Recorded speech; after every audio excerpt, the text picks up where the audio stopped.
Welcome to Mosaib math studio. এই চ্যানেলে সহজ ভাষায় ও ধাপে ধাপে গণিত শেখানো হয়। এখানে যা যা পাবেন বিভিন্ন কম্পিটিটিভ এক্সামের প্রস্তুতি, ম্যাট্রিক্স শর্টকাট, কনসেপ্ট ক্লিয়ার করার সহজ পদ্ধতি। নতুন ভিডিও পেতে অবশ্যই সাবস্ক্রাইব করুন, ভিডিও ভালো লাগলে লাইক অ্যান্ড শেয়ার করুন। আজকের যে topic WBSSC group C and D এর special math and GI question রয়েছে। তাহলে প্রথম নম্বর কোশ্চেন বলছে, একটি দড়িকে 2:3:5 অনুপাতে 3টি অংশে ভাগ করা হয়েছে। যদি দীর্ঘতম অংশের পরিমাপ 40 সেমি হয় তবে দড়িটির সম্পূর্ণ দৈর্ঘ্য কত? অপশান এ 60 সেমি, option B 80, option C 100, D যে 120। তাহলে এইরকম যদি থাকে, অনুপাত দেওয়া থাকে আর একটা যদি দীর্ঘতম অংশের যদি পরিমাপে 40 দেওয়া থাকে, তাহলে সম্পূর্ণ যে দড়িটা আছে যে দড়িটার দৈর্ঘ্য বের করতে হবে। তাহলে 2:3:5, তো অনুপাতের মধ্যে কে বেশি বড় আছে? 5 আছে। তাহলে একটা দীর্ঘতম দৈর্ঘ্যটা 40, তাহলে 5-এর সাথে কত গুণ করলে 40 আসে? 8। তারপর আমরা কী করবো? অনুপাতটি কী করবো? টোটাল যোগ করবো। টোটাল কত হলো? 2 + 3 + 5 10। তাহলে এটা যদি 8 যেহেতু গুণ করেছে, তাহলে এটা 10-এর সাথে কত গুণ? 8, তো 10 × 80। তাহলে সম্পূর্ণ দৈর্ঘ্য দুইটার কত দৈর্ঘ্য? 80 সেমি। পেয়ে গেলাম। তাহলে অপশান নাম্বার কত? বি হলো রাইট অ্যান্সার। নেক্সট হচ্ছে, রোহিত একটি সংখ্যাকে 2 দ্বারা ভাগ করার পরিবর্তে একটি সংখ্যাকে 2 দ্বারা গুণ করে। মানে রোহিত আছে, সংখ্যাটা 2 দ্বারা ভাগ করতে হবে, সে না করে কী করেছে? একটি সংখ্যা 2 দ্বারা গুণ করে ফেলেছে। তো ফলাফলের সংখ্যাটি সঠিক মানে কত শতাংশ হয়েছে? ফলাফলের সঠিক মানের মানে কত শতাংশ হয়েছে? তাহলে যে সংখ্যাটা ধরে নিতে পারি আমরা 1, ওটা কী করেছে? ও কী করেছে? ভাগ করে দিয়েছে, 2 দিয়ে ভাগ করেছে। তাহলে কত হলো? হাফ হয়ে গেল। এবার ওই সংখ্যাটাকে যদি ও 2 দিয়ে গুণ করে, মানে 2 দিয়ে ভাগ করতে হতো, কিন্তু কী করেছে? 2 দিয়ে গুণ করেছে। তাহলে 1 2 কত? 2 হলো। তাহলে ও কত শতাংশ করেছে? তাহলে হাফ করার ফলে কী হয়েছে? গুণ করে দিয়েছে। তাহলে হাফের কত? 2। আর শতাংশ বের করতে হলে 100% দিয়ে গুণ করতে হবে। তাহলে এটা যদি আমি হিসাব করি, তাহলে কত আসলো? 400%। তাহলে অপশান নাম্বার হচ্ছে গিয়ে ডি। 3 নম্বর বলছে কোশ্চেন, যদি 10, 4, 5, 3, 2, 6, 7, 3 এর গড় কত বলেছে? এম। গড় থেকে একটা অঙ্ক থাকবে। এবং 2, 5, 3, 11, M, 10 এর গড় কত বলছে? পি। তাহলে যে এম প্লাস পি এর মান কত? 8.7, option B 11, option C 12.5, option D 13। তাহলে আমরা গড়ের অঙ্ক জানি, তো গড় বলতে কী বোঝায়? সবটির যোগফল দিয়ে যতটি হয়েছে তোটা। তাহলে এখানে কটা আছে? 1, 2, 3, 4, 5, 6, 7, 8। তাহলে 8টার সবটির যোগ করবো, কত দিয়ে? 8 দিয়ে ভাগ করবো, এটাই গড়ের নিয়ম।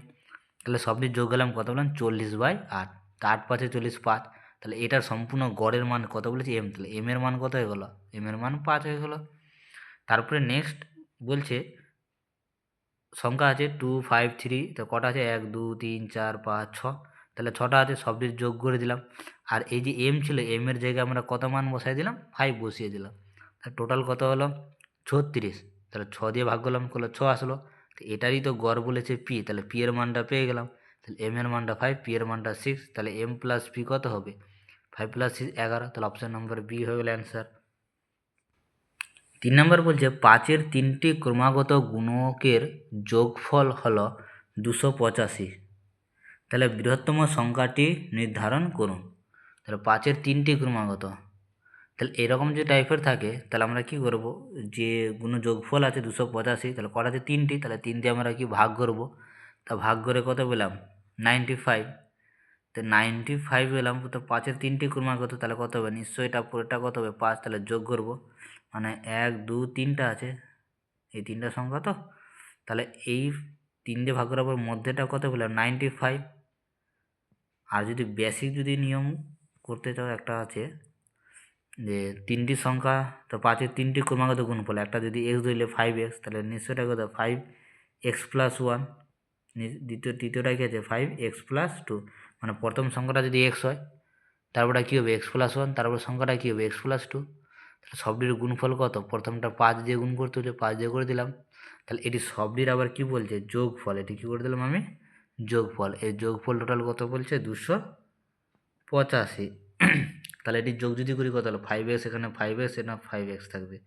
তাহলে 5, 10, 15x। এটা কত হয়ে যাবে, 5 একে 5 আর 5 দিয়ে 10, 10 আর 5 কত হলো 15 ইকুয়াল টু 285। তাহলে এখান থেকে আমি এক্সের মানটা বার করলে বের হয়ে যাবে গিয়ে কত বার হবে, 100 বের হবে, 100 না।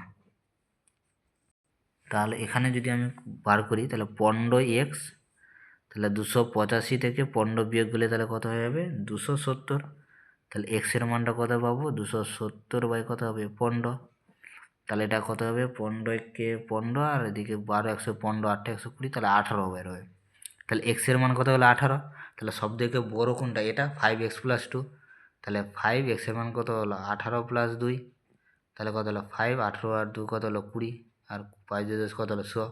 তাহলে সব থেকে বৃহত্তম সংখ্যাটি কত হলো 100। এভাবেও করা যাবে, এভাবেও করা যাবে। এবার 5 নম্বর দিয়ে COW কাউ 41 এবং GOAT গট আছে 43 হলে বলছে DOG ডগ কত হবে 47, 38, 25, 26। তাহলে CO কাউ, তাহলে পজিশন হিসাবে আমি যদি করি সি এ কত 3 নম্বরে আছে, ও কত আছে 15 নম্বরে, ডাব্লিউ আছে 23 নম্বরে। তার মানে যোগ করলেই আমরা পেয়ে যাচ্ছি 41। তাহলে এই নিয়মে আছে, তাহলে এই হিসাবে এখানে চলে আসবো ডগ, ডি কত আছে 4 নম্বরে, ও কত 15, জি কত 17, টোটাল কত 26। তাহলে অ্যান্সার কত হলো ডি নাম্বার। নেক্সট 6 নম্বর বলছে প্রদত্ত শব্দের প্রতিটি বর্ণ একবার করে নিচের কোন শব্দ তৈরি করা যাবে না, না বলেছে। তাহলে হচ্ছে গিয়ে রিফরমেশন দেওয়া আছে, REFORMATI রিফরমেশন। অপশান বলছে রিফ্রেন, মোশন, অপশানগুলো দেওয়া আছে। তাহলে এখানকার মধ্যে দেখতে পাচ্ছি রিফরমেশনের মধ্যে সবগুলো এক আছে, একমাত্র কি নাই, সি নাই। এখানে সি নাই, রিফরমেশন সি নাই, কিন্তু এটাতে সি আছে। তাহলে এটা করা যাবে না, বাদ বাকিগুলো করা যাবে, শব্দ তৈরি করা যাবে। ওই জন্য অপশান নম্বর সি এটা অ্যান্সার।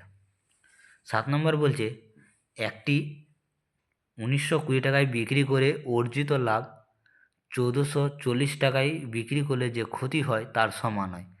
মানে এত টাকায় বিক্রি করলে যত টাকা লাভ হচ্ছে, কিন্তু এত টাকায় যদি বিক্রি করলে যে ক্ষতি হবে তার কী হবে, সমান হয়ে যাবে। যদি লাভ 30% হয় তাহলে বিক্রয় মূল্য নির্ণয় করো। তাহলে 30% যদি লাভে বিক্রি করে বা লাভ হয় তাহলে বিক্রি কত টাকায় করেছিল সেটা আমরা বের করতে হচ্ছে এসপি। তাহলে আমরা কস্ট প্রাইস যদি আমরা বের করি, এরকমটা আছে, দুটো কী করবো আমরা যোগ করবো, যোগ করে কত দিয়ে 2 দিয়ে ভাগ করবো। তা যোগ করলাম 3360 হলো বাই 2, এটাকে 2 দিয়ে ভাগ করে কত 1680। আর কত পার্সেন্ট লাভ হচ্ছে 30%। হ্যাঁ, তাহলে লাভ বললে কত হলো 130 হয়ে যাবে বাই কত 100। তাহলে 0 করলে 0 হলে এটা গুণ করলাম কত 2184 টাকা। বলছে পরবর্তী সংখ্যাটি নির্ণয় করো 4, 9, 20, 43, 90। তো অপশন এ বলছে 185, option B 110, option C 150, option D 200। তাহলে আমরা সিকোয়েন্সটা দেখবো তো কীরকম আকারে আছে।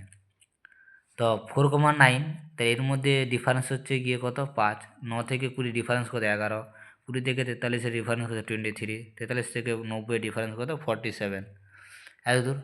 তারপরে আমরা দেখছি সিকোয়েন্সটা 5-এর সাথে যে কত যোগ করলে 11 হচ্ছে 6, 11-এর সাথে কত যোগ করলে গিয়ে 23 হচ্ছে 12, এবার 23-এর সাথে কত যোগ করলে 47 হবে 24। তো এইভাবে হচ্ছে গিয়ে তা 47-এর সাথে যোগ করবো আমরা, তো কত যোগ করলে মানে হবে। তাহলে এখানে দেখবো তো একটা 6 এসে, একটা 12 এসে, একটা 24 এসে। তাহলে 6কে 6 দিয়ে 12, 12 দিয়ে কত হলো 24, তাই নিশ্চয়ই এটা কত হবে 2 দিয়ে যোগ করে তাহলে 48 পাবো। তাহলে 24 দিয়ে কত পেলাম 48। তাহলে এই 47-এর সাথে 48 যোগ করবো, তারপর তো 95 পাবো এই সিকোয়েন্স হিসাবে। যেমন 23 সাথে 24 যোগ করলে 47, 47 সালে কত 48 যোগ করলে 48 কীভাবে আসলো এই যে বললাম। এখানে 5-এর সাথে কত যোগ করলে 11 হচ্ছে 6, 11-এর সাথে 12, তো এইভাবে একটা সিকোয়েন্স দেখতে পেলাম যে 6-এর নামতা যদি 2 পড়ি 6 দিয়ে 12, আবার এখানে 2 দিয়ে গুণ করলে 12 দিয়ে 24 হয়ে যাবে, নিশ্চয়ই এটা 2 দিয়ে গুণ করতে হবে। 48, 95 পেলাম।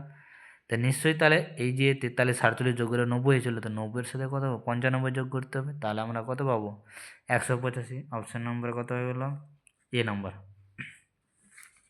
তারা 9 নম্বর বলছে অঙ্কিত 10% ক্ষতিতে একটি পণ্য বিক্রি করে, যত শতাংশ ক্ষতি একটা পণ্য বিক্রি করে, আর যদি সে এটি 30% কম দামে ক্রয় করে এবং 26 টাকায় কমে বিক্রি করে তাহলে তার লাভ হবে 10%। না পণ্যের ক্রয় মূল্য কত, মানে 10% যে ক্ষতি যদি বিক্রি করে আর 30% সে কম দামে করলো, তো 26 টাকা কমে ও বিক্রি করবে। আর ও যদি লাভে 10% করে তাহলে যে পণ্যটা আছে কতটায় কিনেছিল। Option A 100, option B 200, option C 150, option C 400। তাহলে এটা কস্ট প্রাইস যদি আমি বের করি, সিপিটা যদি বের করি, তাহলে ধরে নিলাম আমি 100 টাকায় ও, তাহলে 100 টাকায় যদি ক্রয় করে, এবার ও কী করছে প্রথমে 10% ক্ষতি দেয়, তাহলে ক্ষতি করে দিল 90, 100 10% ক্ষতি বিক্রি তার কত 90 হবে। আর তারপরে বলছে আবার যদি 30% কম দামে বিক্রি করে, তাহলে 130% লেখাতে হলো 70। এই যে 30% বিক্রি করবে, এখানে আবার কি করবে ও 10% আবার লাভ করবে, বলছে 10% লাভ হয়। তাহলে 10% যদি লাভ হয়, তাহলে 70 টাকাতে লাভ কত হবে 60 টাকা।